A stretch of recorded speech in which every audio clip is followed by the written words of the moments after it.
Come on and let's experience the DMV together.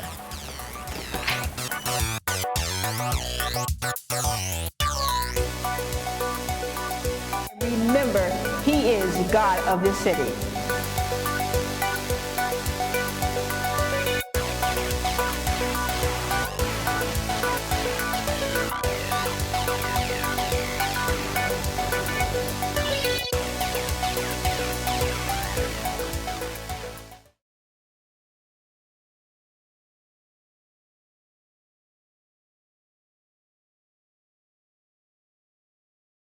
So I'm going to do this piece for you guys. It's a newer piece, and it's a piece that I wrote in honor of Domestic Abuse Awareness Month. And so one of the areas of abuse that I chose to focus on was child abuse, as far as like the sexual abuse thing. So here we go. This is a new piece, so if I pause, it's for dramatic effect. It's not because I forgot my poem. Y'all can tell all the other poet I took that from, okay? Remembered rumors of grown man hands touching little boys' bodies danced on my earlobes as the tug of war between my heart and emotions began, and I pondered on what I would do if I had to. I sat calmly in a room and tried to hide my uncertainty behind time-stalling smiles and friendly conversations, all the while my insides were screaming, Jesus, I need you. Because if any of my incredible hawk-like tendencies start seeping through, everybody in this room is going to need you. Southern California's wildfires will pale in comparison to this mother's rage, and I promise you, if anybody touches my child in an inappropriate manner, I will set it off louder than bombs that greet soldiers that are dropped in the middle of war zones. And don't let this side fool you. I don't make idle threats. And just as I begin to take myself up on my offer, the silhouette of my son's existence greeted me like the first sight of sunshine after the horrible winters of 2009. His smile calmed the rage in my heart as he hugged me with reassurance that nothing had happened to him. And I wondered, how could someone be so careless as to cast their precious pearl to the swine? And then I realized that sometimes they do not willingly lead their sheep to the slaughter. Sometimes the ball of responsibility gets dropped harder than medicine balls that are used in therapeutic sessions for muscle tears. And these parents are left to deal with the damage of someone who has been consumed by Satan seeking recompense for what has happened to them. And unfortunately, their intended targets are children. I mean, why else would someone prey on the innocence of the innocent, knowing there will never be a ram in the bush to prevent this sacrificial ceremony? You see, I know all too well, because I have so many broken habits that have been birthed from attending sacrificial ceremonies where I have been forced to lay in positions of Isaacs on altars, meeting men with altered egos. Now, when I see men, I can't tell the difference between their altar and their ego, because they both seek to sacrifice. But you see, I will not force my little lamb to the silence of judgment, the same judgment that wore me like the scarlet letter, branding me as the spokeswoman for hurt, guilt, and shame. But you see, all of that taught me to teach the raging storm in my heart to learn to obey you so that I could learn to walk on the waters of possibilities of where you would lead me, so that the distraction of the fear that I had my sights set on would not cause me to sink. You see, I learned that if I am to be a soldier in the army of the Lord, that means that I am the only soldier that is prepared to win the battle through surrender. You see, I learned that I should never fight against principalities without using any of his principles. Wow. And even though he never came when I wanted him to, he came at the very moment that I needed him. And he touched me like nobody else in my life has ever touched me. So I gave him my son so that he could touch him like nobody else in his life ever will. Thank you.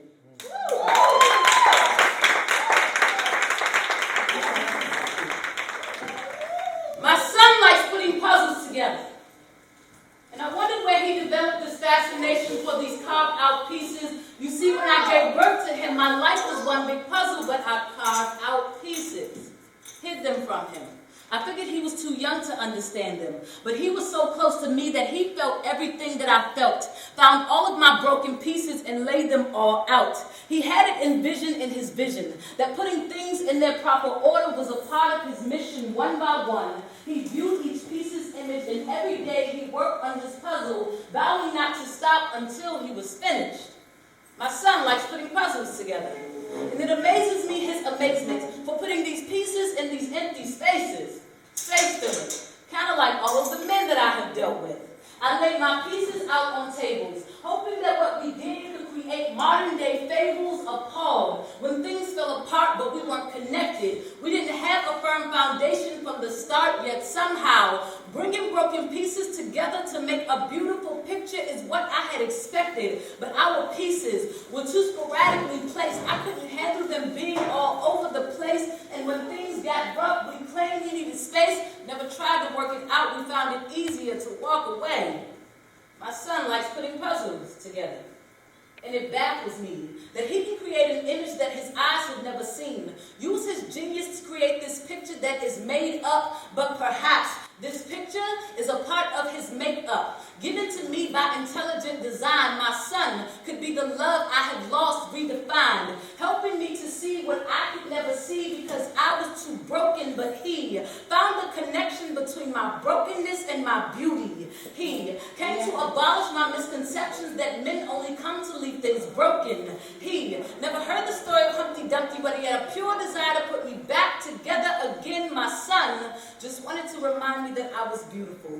He just wanted to remind me that I was still useful. He just wanted to encourage me not to give in because everybody at some point in this life has experienced being broken, and our brokenness comes in different sizes, but if we hold on to our pieces, we can always be put back together again. Yes. My son likes putting puzzles together, and I love watching him do it because he ever so graciously reminds me that when you take one broken piece and connect it to other broken pieces, you will eventually create something beautiful. Thank you.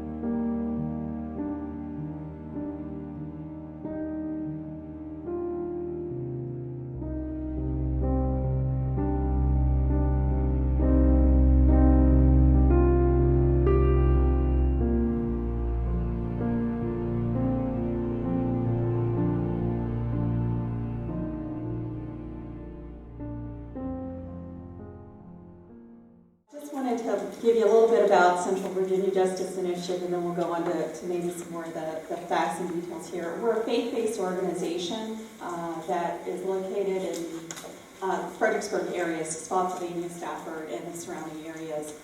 And we're made up completely of volunteers who are trying to use our gifts and talents in the fight against human trafficking, in really all its forms. And we're going to talk about two forms tonight. Labor trafficking as well as commercial sex trafficking. A lot of times you hear a lot more about commercial sex trafficking, but we don't want to forget about labor trafficking because, to be honest, labor trafficking is much bigger worldwide than commercial sex trafficking. So, why are we here? Why justice? It's because we know our God is a God of justice, a God of mercy, and He calls us to imitate Him. And the theme for advocating for the oppressed runs from the Old to the New Testament. And so our Christian faith assures us that our awesome God is unbiased. He takes no bribe, He treats the orphan and the widow justly, and He loves the resident foreigners, giving them food and clothing. He's not only concerned with those who are in the church, but His compassion and His love extends to those who are not, who don't have a shepherd right now. So human trafficking, what is it? I'm going to give you the Polaris project definition, and we'll talk a little more in the specifics. Human trafficking is a form of modern-day slavery where people profit from the control and exploitation of others. And to get to the heart of the matter, it really is the exploitation of vulnerability. We'll talk a lot more about that. So trafficking is really the act of recruiting, harboring, transporting, providing, and obtaining a person for labor, services, or commercial sex acts. And traffickers have been both females and males. And anyone helping in that entire process is a trafficker. One is no less culpable than another. Now, how do they do it? Through force, fraud, or coercion. The only exception to that is when minors are involved in commercial sex trafficking, there's a presumption of coercion. So you don't have to prove force, fraud, or coercion in a case of a minor being sex trafficked. It's automatic. Now, human trafficking, it can take the form of exploitation, involuntary servitude, debt bondage, slavery, and of course commercial sex. Now I want to make one distinction because I got this wrong at the beginning. So I want everyone else to understand the distinction. There is a distinction between human trafficking and human smuggling. Human trafficking is something that is forced, it's exploitation, and it's indefinite in nature. So it's indefinite unless somebody is saved. Human smuggling involves free will, involves transportation, and it ends when someone crosses a border and a smuggling fee or a trafficking fee is paid.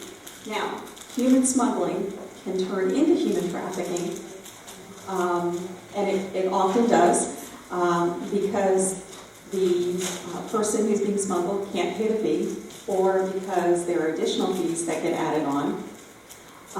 And what happens is it turns into debt bondage where the cost can't ever really be paid. So we'll talk a little bit about labor trafficking. Involuntary servitude, debt bondage are probably the two most common forms. And it involves somebody, potentially being held against their will, forced to work for either no pay or a lot less than what they were told. Usually involves paying an unreasonable amount of money or an unreasonable amount of debt. And it's frequently under the threat of violence to oneself or to one's family. Now, we're going to talk a little about forced labor. The areas you see it are domestic servitude, and I'll give you an example of that. There was actually somebody in Northern Virginia, DC area. Her name is Deborah, and she was from another country, and she was brought here to work as a maid. And she worked really unreasonably long hours. When she wasn't sleeping, she was working. And it wasn't just being a maid, but she was also taking care of a number of children in the household. And the only time Deborah was able to leave the house was when she was allowed to take one of the children to church once a week. And I don't know all the details leading up to her being identified as a potential trafficking victim, but there was an FBI agent who came to the church and was assigned the case, and he had to figure out how to get Deborah to trust him, because essentially she wasn't trusting anybody. And so what he did was he brought a dog with him, a little Hudson, and she started talking to him about the dog. And because of that, she started to trust him. And so when she built the trust, she started explaining to him, or started asking questions about what was happening to her. And so he got the information and then explained to her that in this country, you get paid when you work. And you are they're on work. There's a limitation for work hours. You have to have days off and things like that. And so, long story short, Deborah's free today, and she's working as a nurse. So, pretty cool. Other areas: agriculture, manufacturing, service industry, construction, hospitality, begging. Traveling sales, and I'll give you a couple examples of traveling sales crews. Ever, be at home on a Saturday or Sunday afternoon and have somebody knock at your door and try to sell you something? And, they'll put something in your face and say, it's for this, whatever, and you're kind of skeptical. A lot of times those are sales crews. And what the Polaris Project is telling everyone, or Polaris is telling everyone at this point, is not to buy anything from someone selling door to door, unless it's someone an organization like Boy Scouts, Girl Scouts, someone who is local, who's raising money for you get a lot of school fundraisers and stuff like that. Those are fine. And they're also suggesting that if someone comes to your door and they don't fit that profile, to ask them how they're being treated. If you still feel as though there's a concern, report it to the National Human Trafficking Hotline. So that's one that actually hits home to a lot of people because we've all had it happen. We've had it for probably about a year at our house, but certainly it's something that happens. Now, commercial sex exploitation. It happens everywhere we know prostitution happens. So street prostitution, residential brothels, strip clubs, pornography online, you name it, those are the areas. Now, who are the victims? The victims of trafficking have been men, women, adults, children, U.S. citizens, foreign nationals. Some are well-educated, some have no formal education, and of course you get documented as well as undocumented workers. So pretty much anybody. What do they have in common? What they have in common is that they are in some way have a vulnerability to be exploited. Now most people think vulnerability, there's economic hardships. Yes, but not always. Homelessness, yes, and kids, and I'm going to say this, kids who run away from home, there's a very, very high probability that within, say, 48 hours, they're going to run into a trafficker. Very, very vulnerable. Sometimes there's lack of emotional connectedness with family or a lack of a support system. Sometimes there's drug and alcohol abuse in the home. Sometimes there are immigration status concerns.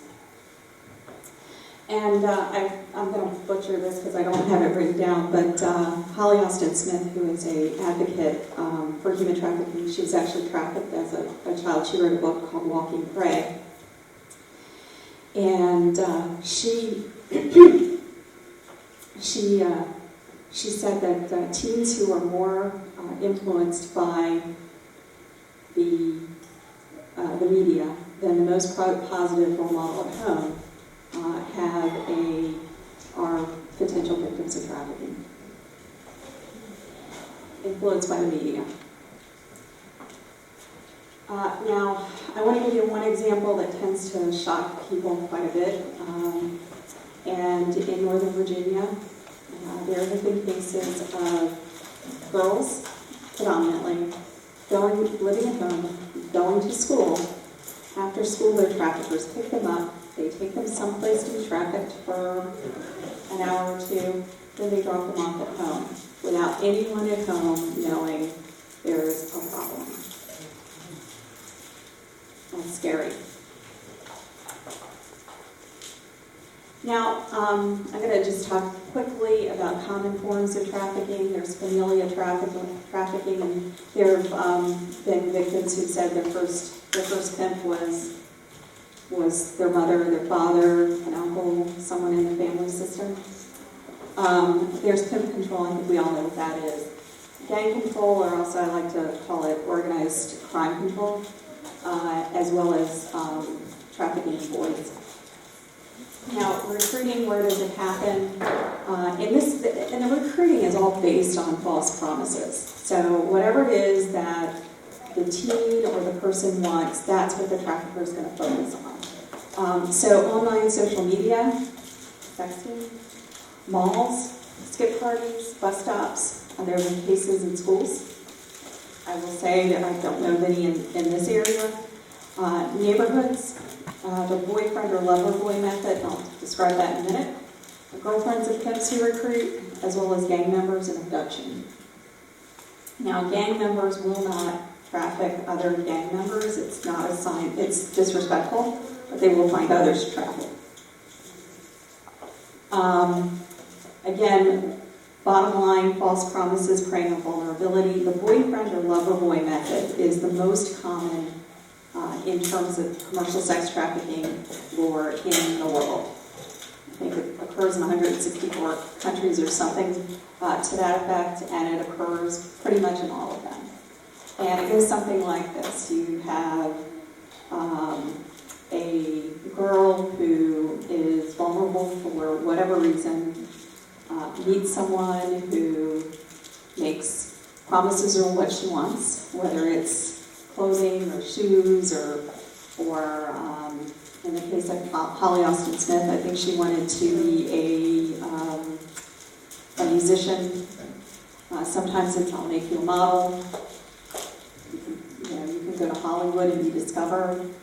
So it's all based on false promises. And to us, that sounds like ridiculous. Why would anybody fall for that? But someone who is young, and a lot of these victims are just young, and it's what they want to hear, and they're willing to trust someone. And eventually, after things have been bought, things have been said, sometimes it happens, where the trafficker will say, well, I need you to be nice to my friend, and a rape occurs, and then it starts going. So false promises and lies. Now, what's going on in Central Virginia, and then we'll talk about red flags, and hopefully I can get through this pretty quickly. Human trafficking, it does exist here. While more hidden labor, there are situations where you have to be on the lookout for labor trafficking. More visible, but still not in your face, is sex trafficking. The community sits on the I-95 corridor, which is an interstate highway. DC and Richmond are in the top 20 human trafficking jurisdictions in the nation, and so we are in between the two. Sex traffickers, in particular, they bring their victims to a high-demand area. They advertise online, Backpage.com. There are a number of other sources, and then they use the interstate highways to move victims around. I also want to take a moment to say this. This is just as much a demand issue as it is a supply issue.